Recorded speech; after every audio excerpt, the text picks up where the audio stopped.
Whoa! What a mid-season premiere of The Walking Dead.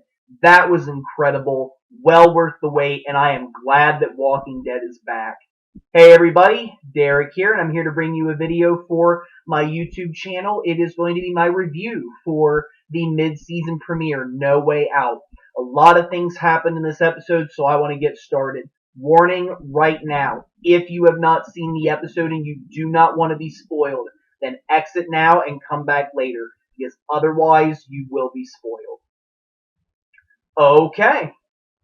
So, the entire episode really is suspenseful, and it really is building up to some major, major things that happen in the middle of the episode. There were a couple of deaths and just a lot of shocking developments, as well as some very amazing things that the characters did in this episode. Very, very incredible. The episode starts with Daryl, Sasha, and Abraham as they encounter the Saviors. And, the Saviors are very intimidating. They are on their motorcycles. They're holding the guns on Daryl, Sasha, and Abraham. They take their weapons. And, they really have this, confidence about themselves that's very scary. They're not ones that really show themselves to be, taken advantage of. They really feel like they're in control, that they, can intimidate people. I mean, the guy that was leading them in that group was very creepy. He really, at that moment, had good control over the situation. While it wasn't perfect, as you'll find out, I wouldn't have messed with him. If I was in their situation. He was very unpredictable. I mean, at one moment, he's talking, very casually, with a arrogance about him, and then Abraham and Sasha, speak to him, and it gets him, aggravated. Like, whoa, I'm the guy who, is in control here. I'm the one that asked the questions. You didn't listen, so, you know what, I'm going to kill you. So he goes to, kill Abraham and Sasha, brings his guns back, says, no, I'm not actually going to do that. And then he hesitates again, and he goes, actually, I am. And basically, points the guns again. So, these people are very, very, I think they are in control of exactly what they're doing, and the way that they give themselves off, really makes them dangerous and unpredictable. And I think that that's definitely going to be something that we see with Negan. It reminds me a lot of him, and I think a lot of what he expresses in the comics is shown through his men in this episode. But thankfully, what ended up happening was Daryl and another Savior go to the back of the truck to get some stuff out. Daryl kills the guy, takes the RPG that Abraham picked up, blows all those guys away. I'm assuming they all died. Maybe one survived. I don't know. But it was a pretty big explosion, and it looked like all the Saviors died. So they cleared the way. They, end up going back to Alexandria thinking, boy, those guys were just crazy idiots. Daryl used a stronger word, of course. But, it was definitely a very scary, intimidating encounter that they had. Even me, I mean, I was just sitting there wondering, like, what is going to happen? And I know that we're going to run into more of these people in the future, and we have to wonder if there's going to be more terrible things that happen, and I think that there will. I think Daryl, Sasha, and Abraham absolutely got lucky with this encounter, for sure. Back in Alexandria, of course, the walkers are still out and about, and we still have Rick's group trying to make their way through the walker herd, and they get part of the way, and Rick changes the plan. Instead of going to the armory, he wants to take the group to their cars, which they would then lead the walkers out of the community. So they changed the plan a little bit. This results in Gabriel actually taking Judith to the church. So he goes off on his own. He steps up. He says, this is something that I have to do, Rick. I hope you trust me with this. And Rick does. So we kind of see a little bit of, the repairing of that relationship potentially happening. And it was nice to see Gabriel's role in this episode, as I'll explain later. He really stepped up. And we really hadn't seen him doing much since, late in season 5. He really hasn't had much going on because the group pretty much dismissed him.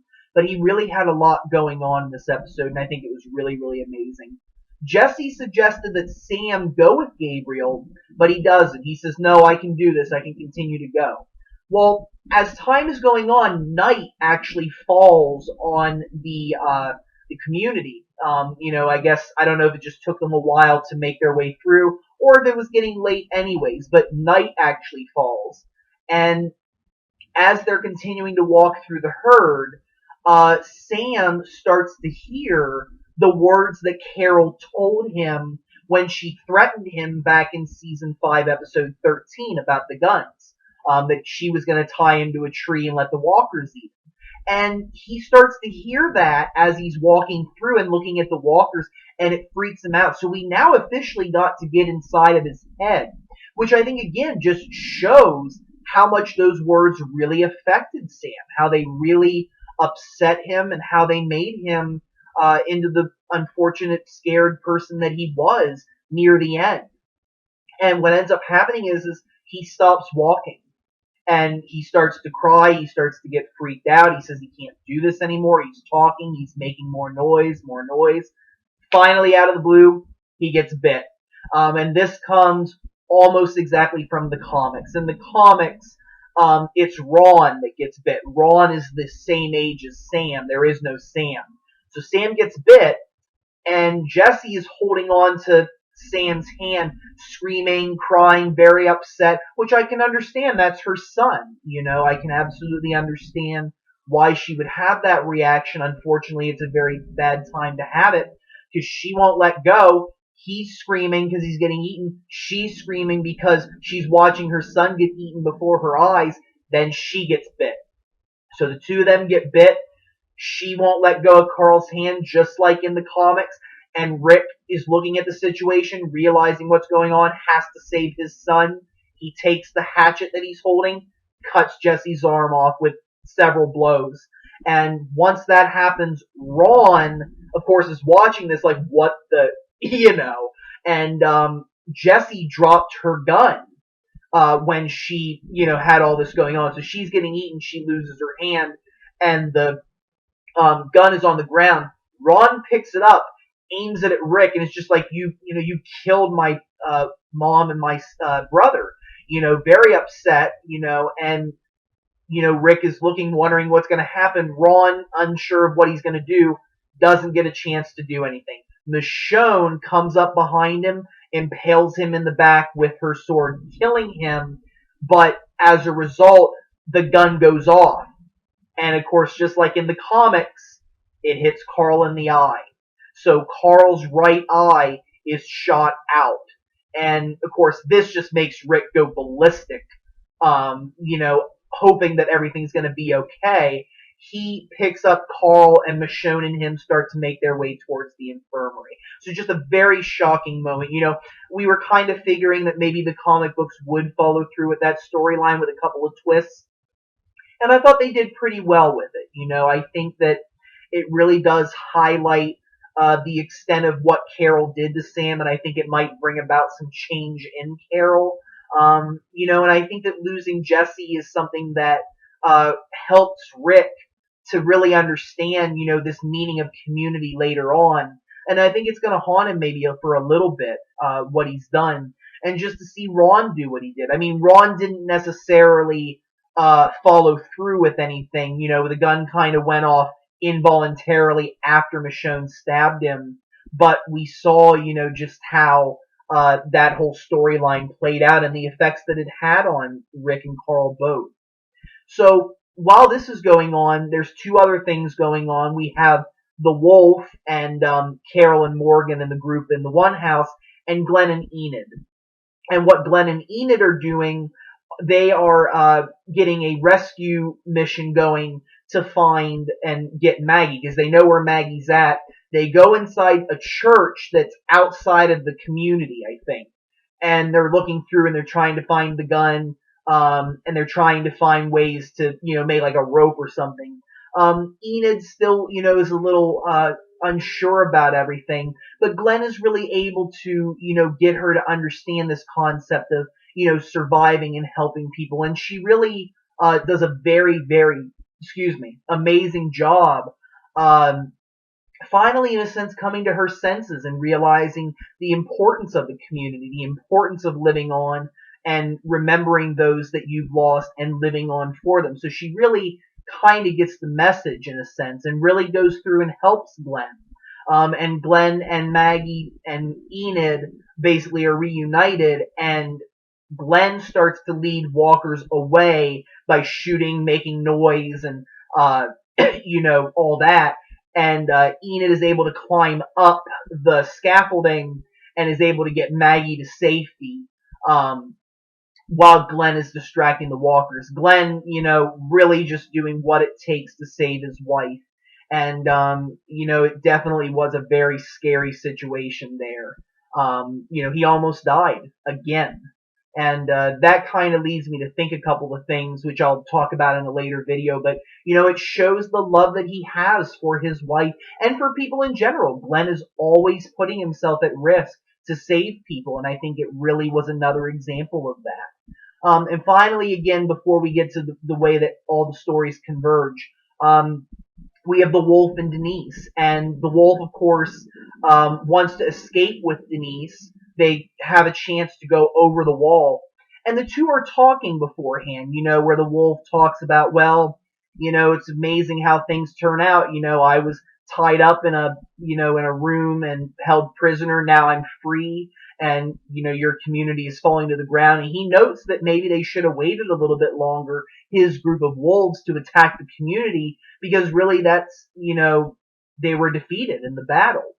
And he basically tells Denise, Denise really appealed to his sense of emotion, his sense of being a person. And Denise at one point had said to the wolf, "You're not born this way. I mean, you weren't born this way.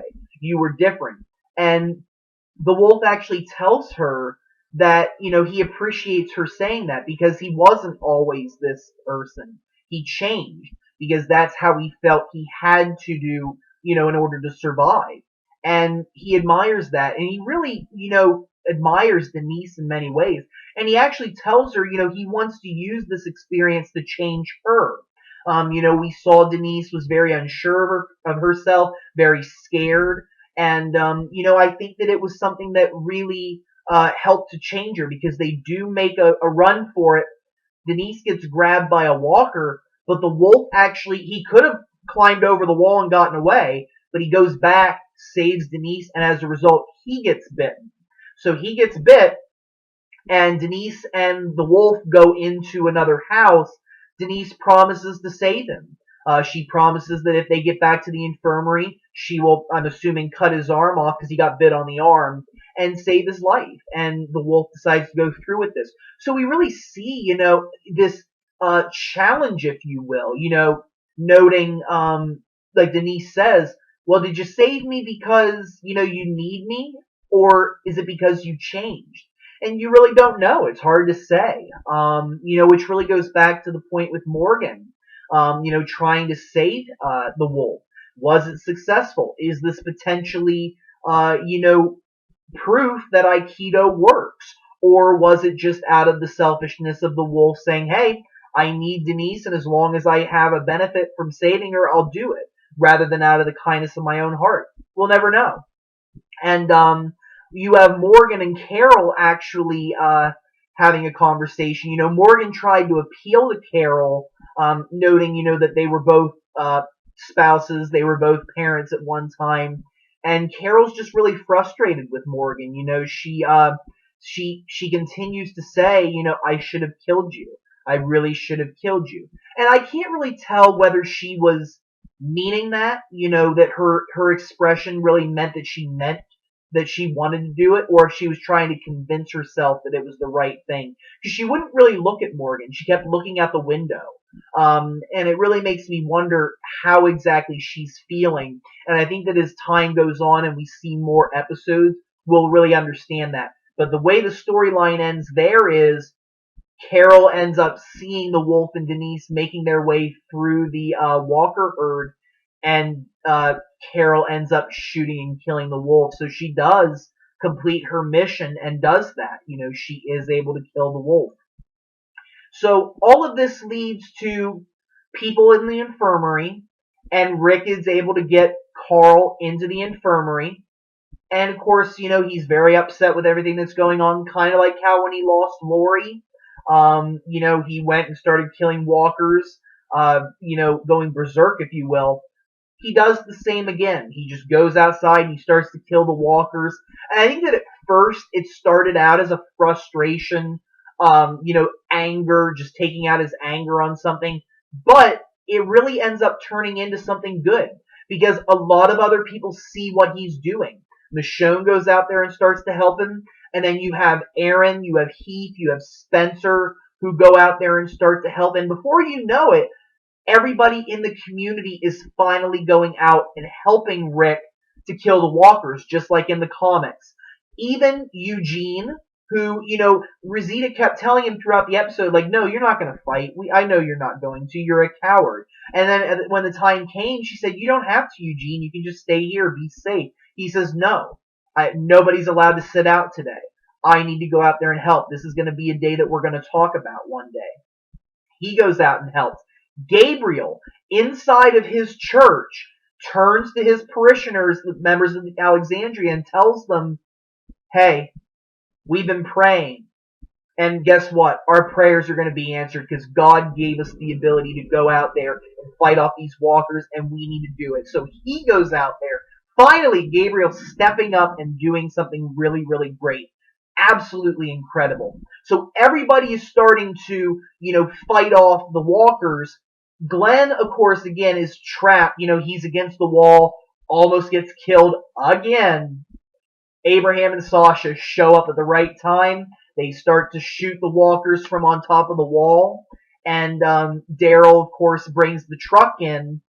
And basically, through combined efforts of Rick's group inside, and then Daryl, he makes if you will, a lake of fire. He actually pours the gasoline out from the truck, shoots one of the RPG rockets in there, sets a big fire. It makes some of the walkers get distracted and walk towards the fire, get burned, and then Rick's group is able to take out the rest of them. So Alexandria is saved, and we lost Deanna in the previous episode. We lost the Anderson family, Jesse, Ron, and Sam, and we lost the Wolf. Those were the members of the group that we lost in this episode. And the end of the episode is absolutely amazing. The group sees what they've done, the progress they made, and Rick finally feels this. This is pretty much the end of volume 14 in the comics. He goes into the room where Carl is laying and basically tells him, I didn't think that we could ever do this. But after last night, I realized that the survivors in Alexandria do get it. He did finally teach them the right ways, but also in a sense, he sees that Alexandria is the place where they can start to build a new world. He believes that. He believes they can build up the walls. He can believe that they can all work together. And Rick he wants to do that. And he wants to do that for Carl and for Judith and for maybe any other next generation children that are coming up. Because that's who it's for. Rick sees this. We think about that, just in our day today. We kind of want to make the world better for the next generation if we can. And that, you finally see that belief coming back into Rick's heart. And I think it was very, very touching. And at the end, Rick is holding Carl's hand and is hoping that he's going to be okay, that he's going to survive this and see this, because of course he got a bullet through the eye. And the end of the episode is Carl actually closing his fingers around Rick's hand. So Carl, it looks like, is going to be okay. And it was just an amazing episode. Kudos to The Walking Dead. They really did a great job of bringing this one back, and I'm very, very excited for what the next half has to show. So with that, I'm going to bring this video to a close. Let me know what you guys think. Do you agree? Is there things about the episode that you liked, didn't like? Let me know. Feel free to subscribe. I do have more videos coming, and if you have any suggestions for future videos that you would like to see, don't be afraid to suggest them. Have a very wonderful evening. Thank goodness Walking Dead is back, and I hope you stick with it and enjoy it with me as the season goes on. And thank you all again for your support. I really do appreciate it. You guys are amazing subscribers, amazing viewers, and I'm really looking forward to continuing on reviewing The Walking Dead, making predictions, and seeing where the show goes. Thanks, guys. I hope you have a good night.